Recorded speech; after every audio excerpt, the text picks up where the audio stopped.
Let me begin this Easter message by reading some verses from the Bible that refer to the events of what we call Easter. The verses are found in Paul's letter to the Romans in the New Testament, chapter 5, verse 8, and then Romans chapter 10 and verse 9. But God demonstrates his own love toward us in that while we were yet sinners, Christ died for us. If you confess with your mouth Jesus as Lord, and believe in your heart that God raised him from the dead, you will be saved. The celebration of Easter has changed as the world has become more secular. Occasions that were once known as Christian festivals have taken on a very different character. For many people nowadays, Christmas and Easter are about partying and celebration, although I'm not quite sure what they're celebrating. In our modern world, we want excitement, fun and entertainment all the time. Anything less is not acceptable. It seems that we cannot tolerate things that upset us, that make us feel challenged, or that suggest that we might be in the wrong. Everything has to be positive, amazing, awesome, words that we hear all the time. The sad fact is that it can make us imbalanced people and ultimately unfulfilled and unhappy. Whenever we turn to the Bible, we discover that in ancient times, God appointed 7 festivals for the children of Israel. One aspect of the festivals was joy. You shall rejoice before the Lord your God for 7 days, we read in Leviticus chapter 23, verse 40.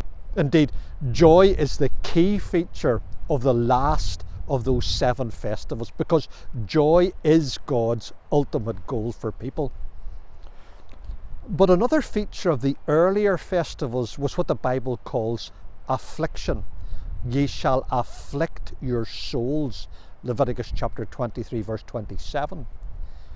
God wanted his people to reflect with humility on their relationship with him, to recognize that they were not what they should have been, to freely and frankly confess their sins and to repent. King Solomon wrote, "He that covereth his sins shall not prosper, but whoso confesseth and forsaketh them shall have mercy." Proverbs chapter 28, verse 13. The modern world wants to ignore the problem that human beings have, the fact of sin in every one of us. We want to sort ourselves out without God, to find satisfaction and fulfillment in ourselves and our own achievements.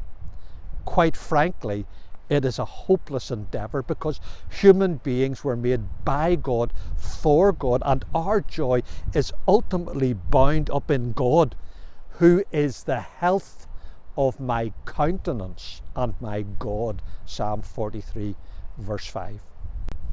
The events of Easter are about the means that God has devised to bring us back into true joy. They involve both crucifixion and resurrection. The path to real joy, to God's own joy, is through the affliction of Calvary. While we were yet sinners, Christ died for us, is what we read in Romans chapter 5. God has assured us that Christ's sacrifice is entirely sufficient because God raised him from the dead, as we read in Romans chapter 10. That is why affliction and joy go together. If you have no appreciation of the affliction of Christ, his suffering for our sin, and no assurance of his resurrection, you can never experience the joy of salvation. That's why we read these words in the Bible. He was wounded for our transgressions, he was bruised for our iniquities. The chastisement that brings our peace was upon him, and with his stripes we are healed. Isaiah chapter 53, verse 5. The cross was a dreadful place. No one of us can truly comprehend the horror of crucifixion, much less the burden of sin that Christ bore on that cruel cross. But it was absolutely necessary that we might have confidence for eternity, the hope of resurrection, and the joy of salvation through faith in him. I hope today you'll have a happy Easter. May God bless you all.